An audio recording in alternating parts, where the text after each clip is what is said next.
예, 저희가 주식시장에서 2차 전지나 전기차와 관련해서는 얘기할 기회들이 참 많았었는데 상대적으로 이 폐배터리 산업에 대해서는 이야기를 좀 덜 했던 것 같아서요. 오늘 이 이야기를 해보도록 하겠습니다. 새로운 기회이자 또 계속 확장되고 있는 산업인 만큼 어떤 포인트들이 있는지 짚어보도록 하죠. SC 글로벌 센터 김선규 소장과 함께합니다. 어서 오십시오. 네, 안녕하세요. 예. 우리나라에서도 전기차나 2차 전지 시장이 굉장히 빠르게 팽창하고 있는데 예. 상대적으로 폐배터리 시장은 관리가 좀 소홀하다라는 얘기들도 나오고 예. 하이브리드 차에 들어갔던 배터리는 관리조차 안 돼가지고 회수도 안 됐다 이런 얘기도 있던데 예. 실제로 지금 상황이 어떻습니까? 지금 일단은 그 말씀하신 게 거의 다 맞습니다. 예, 지금 특히 이제 원래 이게 2014년도부터 해가지고 이제 이 배터리가 이제 나오고 그다음에 전기차가 나오고 하이브리드가 그때는 좀 더 많았지 않습니까? 예. 이 하이브리드 차들이 이제 사용이 되고 했었는데 이게 대충 한 그 제조사에서 추천하는 게 한 5년 정도에서 6년 정도 지나면은 배터리를 이제 교체를 해달라고 이제 요청을 하거든요. 네. 그러면 그런 거에 맞춰가지고 이제 진행을 보통 하는데 2019년도부터 해가지고 하이브리드가 이제 조금씩 나오기 시작했고 그 다음에 이제 본격적으로 전기차도 이제 나오기 시작했습니다. 작년부터 해서 나왔는데 문제는 뭐냐면은 얘를 이제 보관은 잘하고 있습니다. 네. 근데 얘를 아직 활용을 할 수 있는 방법이 지금 없다는 게 문제가 되고 특히 이제 하이브리드 같은 경우는 이게 엔진하고 같이 구동을 하다 보니까 네. 이거를 교체하는 것보다는 그냥 기름 넣고 그냥 굴리는 게 차라리 더 낫다 싶으니까 사람들이 그냥 출력 좀 떨어지면 떨어지는 대로 그냥 하이브리드 카를 몰고 있는 실정입니다. 사실은 지금은. 네. 그러다 보니까 이제 역시 관리가 안 되는 거고 물론 이제 이 시장이 열린 지 얼마 안 되다 보니까 전기차도 이 폐배터리가 아직 덜 된 물량이 훨씬 많겠죠. 그러니까 관리가 안 되는 것도 있겠습니다만은 지금으로서는 좀 한 발 빠르게라도 재활용을 해서 새롭게 다시 한번 회수하고 또 재활용할 수 있는 방안들이 좀 나와야 될 텐데 실제로 그러면 그 구조가 궁금해서요. 이게 어떤 방식으로 재활용이 되고 회수가 되는 건지 좀 설명해 주세요. 원래는 지금 이제 이런 것들에 대한 거는 이 지자체들에 일단은 보조금을 줘가지고서는 사람들을 구매하게 했지 않습니까? 예. 그러면 이제 그거를 가지고 보조금을 회수한다는 개념으로 해가지고 일단은 모든 그 폐 배터리는 각 배터리는 각자가 등록한 그 지자체에다가 이제 반납을 하게 돼 있습니다. 아, 사용자가요? 네, 사용자 예. 원래 반납을 하고 교체를 했을 경우에 이걸 이제 그렇게 해서 반납을 하게 돼 있는데 문제는 그거를 이제 반납을 하고 이제 보관까지는 잘 돼 있는데 그럼 얘를 어떻게 처리할 것이냐에 대해 가지고서 아직까지 국회에서 이 법들이 계류가 돼 있습니다. 예. 그리고 두 번째로 지자체에서도 아직 이 법에 대해 가지고서는 아직 이게 약간은 그렇게까지 체감이 되지가 않다 보니까 여기에 대한 입법도 아직은 조금 좀 딜레이가 돼 있는 상황이죠. 예. 그러다 보니까 아무래도 여기에 대해서 조금 관리는 이제 보관은 하고 있는데 비해 가지고 활용하는 거에 대해서는 아직까지 좀 관리가 소홀한 그런 상황이라고 볼 수 있습니다. 그러면 이거 만약에 재활용을 했을 때는 이게 어떻게 재활용돼서 어디에 쓰이는 겁니까? 재활용하는 방법은 이제 크게 두 가지가 있습니다. 첫째는 이제 도시광산을 혹시 들어보셨는지 도시광산이라고 도시광산이요. 예, 그래서 보통 이제 우리가 폐 가전이나 아니면은 뭐 컴퓨터나 예. 아니면 뭐 이제 핸드폰 같은 거를 수거를 해가지고 가면은 그 안에 있는 그 반도체들을 전부 다 분쇄한 다음에 네. 대형 이제 용광로 같은 데 녹여가지고 거기서 예. 금이라든가 뭐 은이라든가 아니면 각종 뭐 필요한 것들 니켈이나 이런 것들을 다 추출을 해냅니다. 그런 것들이 이제 도시광산이라 그러는데 역시 이 배터리도 이 자체가 굉장히 그 좋은 그 광물들이 많이 있다 보니까 일단 네. 리튬뿐만이 아니라 이제 니켈, 그 다음에 코발트, 망간이 들어있거든요. 그 중요한 것들이. 그런데 이제 특히 코발트 같은 경우는 아주 그 시세가 셉니다. 그러다 보니 이런 것들을 재활용하는 방법이 있을 수 있고. 네. 다음 두 번째가 이제 아예 그냥 이 자동차용 이 폐 배터리 같은 경우는 굉장히 일반적인 그 2차 전지에 비해 굉장히 고스펙에다가 굉장히 성능이 좋기 때문에 예. 교체를 한다 그래도 사실상은 한 80% 이상의 그 잔존 용량이 남아있기 때문에 이걸 그대로 그냥 일반적인 가정용 ESS라든가 다른 쪽으로도 재활용이 가능한 상태입니다. 그럼 말씀하신 것처럼 그 광물을 다시 재분해하려면 그만큼의 기술이 필요한 건데 네. 국내 기업들의 기술력은 그러면 그 정도의 수준을 따라가고 있습니까? 지금 일단은 반도체 쪽으로는 상당히 많이 발전해 있어가지고 그쪽은 어느 정도 되고 있는데 예. 아직 이 2차 전지 쪽으로는 약간 좀 더 연구가 필요한 상황으로 가 있습니다. 예. 그래서 아직 그쪽은 좀 더 봐야 되는 거고 그러다 보니까 이게 굉장히 이제 앞으로 더 큰 그만큼 이제 시설을 좀 더 투자를 해야 되는 상황이 이제 온 거죠. 그리고 앞으로 이제 그만큼 폐배터리의 용량이 들어오는 양이 늘어나기 때문에 거기에 대해서 충분히 생산성 있는 사업이 될 수 있을 거라고 보고 있습니다. 기술적인 부분과 또 법 제도적인 부분의 미흡함이 아직은 있지만 좀 속도를 내야 될 것 같고 이제 그렇게 된다고 가정을 했을 때 그러면 폐배터리를 어떻게 또 재활용할 수 있을 것인지 앞에서도 잠깐 재활용 방법은 얘기해 주셨지만 어디에 더 활용할 수 있는지 이것도 조금 더 예시를 들어주시죠. 네. 일단은 이거를 도시광산 하듯이 가지고 분리만 한다 그래도 굉장히 돈이 많이 됩니다. 일단은 65kW 정도 보통 되거든요. 일단 우리나라에서 생산되는 현대 기아차에서 나오는 폐배터리 같은 경우는 일반적으로 65kW 정도 되는데 네. 요거 하나를 했을 경우에 일단 도시광산을 했을 경우에는 니켈, 코발트 했을 때 한 100만 원 정도 가치가 나옵니다. 예. 그리고 거기다 리튬까지 하면 엄청나게 많은 가치가 나오겠죠. 그리고 이제 요거를 분리해 가지고 재생을 한다 그랬을 경우 65kg짜리 요거 하나 가지고 전기 오토바이는 20대, 그다음에 전기 자전거 같은 경우 이제 40대가 제작이 가능하고 그다음에 파워뱅크라고 부르는 우리 레저 캠핑 같은 거 갈 때 이제 들고 가는 파워뱅크라고 하는 거 있지 않습니까? 소위 그냥 우리가 발전기라고 부르는 네. 예. 예, 그것도 쓸 수 있고, 그 다음 또 뭐 여러 가지 대형 트럭에 쓰는 점프 스타터 같은 것도 실제로 나와 있고요. 요즘은 상용된 게 있고, 그다음에 독립형 시스템이라 그러는데 태양광이 일반적으로 릴레이, 즉 연계형으로 해가지고서는 한전의 선하고 연결이 돼가지고서 가는 게 있고, 완전히 태양광 발전만 가지고 돌아가는 이런 독립형이 있는데 이런 독립형에 대해서도 ESS를 활용할 수 있습니다.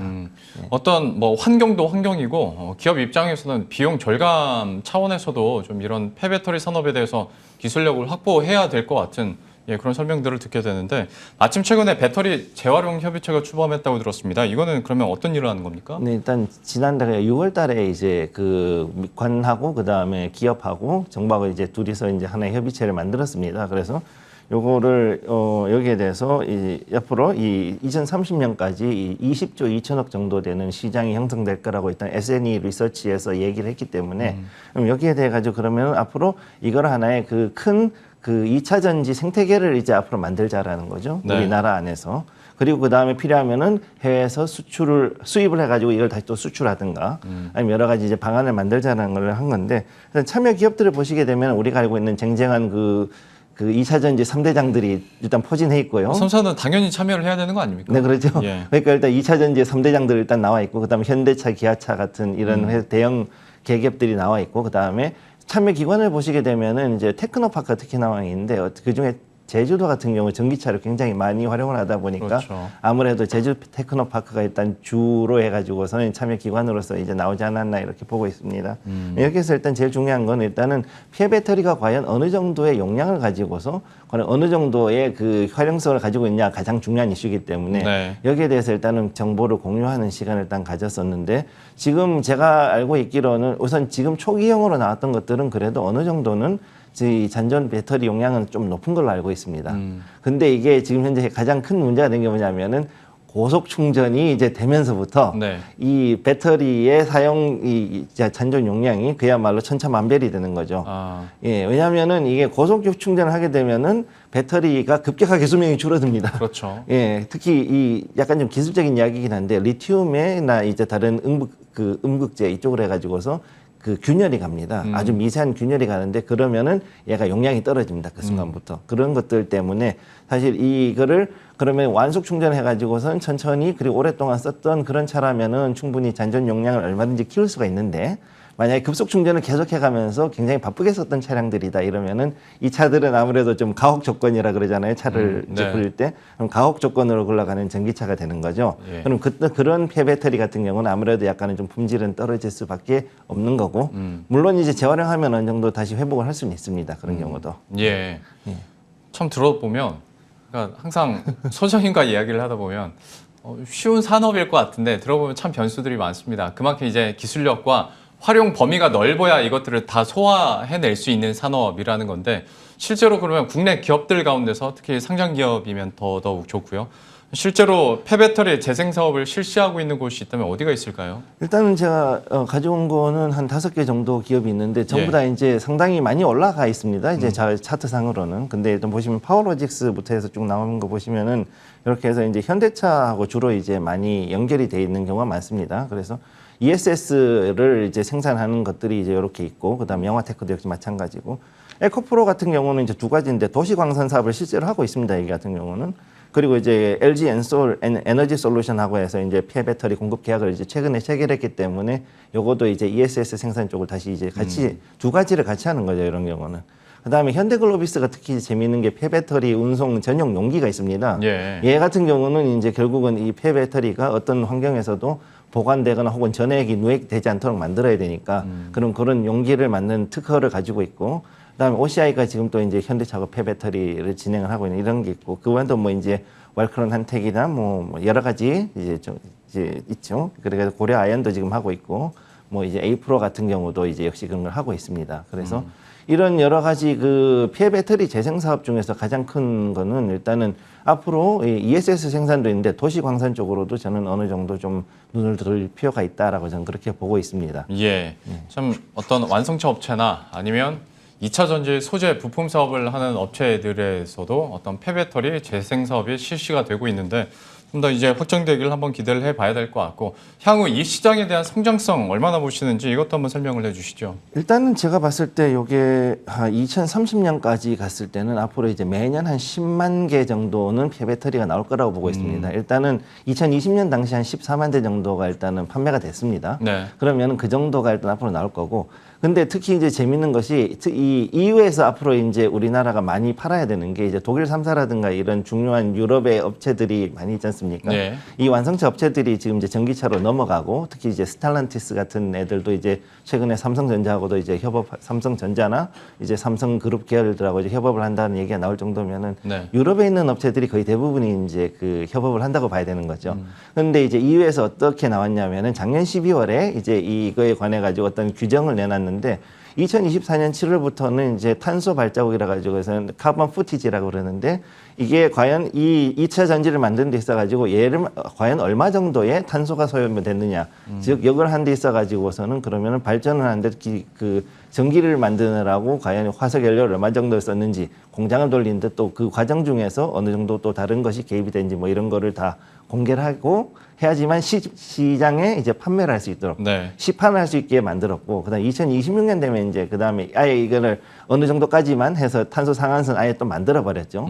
그다음에 두 번째가 뭐냐면 원자재에 대해 가지고 재활용률을 지금 높여달라는 얘기를 하게 됐는데, 2027년 같은 경우는 이제 배터리에 들어가는 이 원자재 성분 비율, 정확히 얘기하면 뭐 리튬부터 해가지고서 뭐 코발트, 망간, 니켈 이런 게 얼마나 들어가 있는지 얘기를 해라. 그러고 그 다음에 재활용 비율을 이제 2030년부터는 더 늘려라.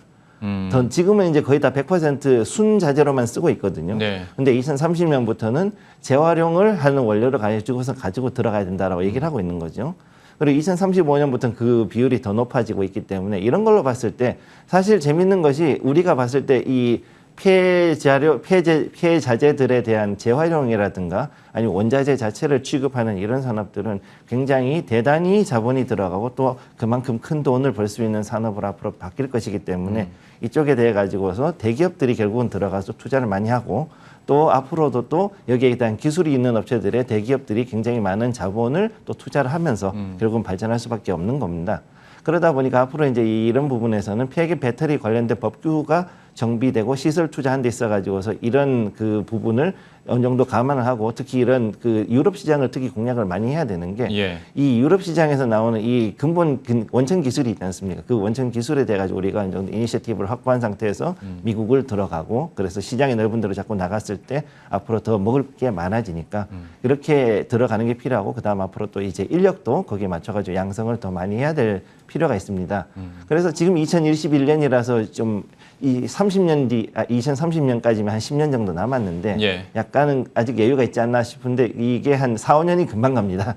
그리고 지금 들어보면 이미 약간 우리 기업들은 좀 늦은 감이 없지 않아 있는 것 같은데요. 예, 사실은 그런 부분이 있습니다. 특히 이제 해외 같은 경우는 이쪽을 해가지고서 이미 2000년대 초반부터 해가지고 개발을 많이 했기 때문에 이거에 대해 가지고 우리가 빠른 속도로 따라잡아야 되는 거죠. 그래서 기술은 일단 어느 정도 비슷한 부분이 있기 때문에 따라잡을 수 있지만 중요한 건 시설에 투자해 있어가지고 지금부터 어느 정도 이제 자금이 들어가는 이제 작업이 필요한 거죠. 예.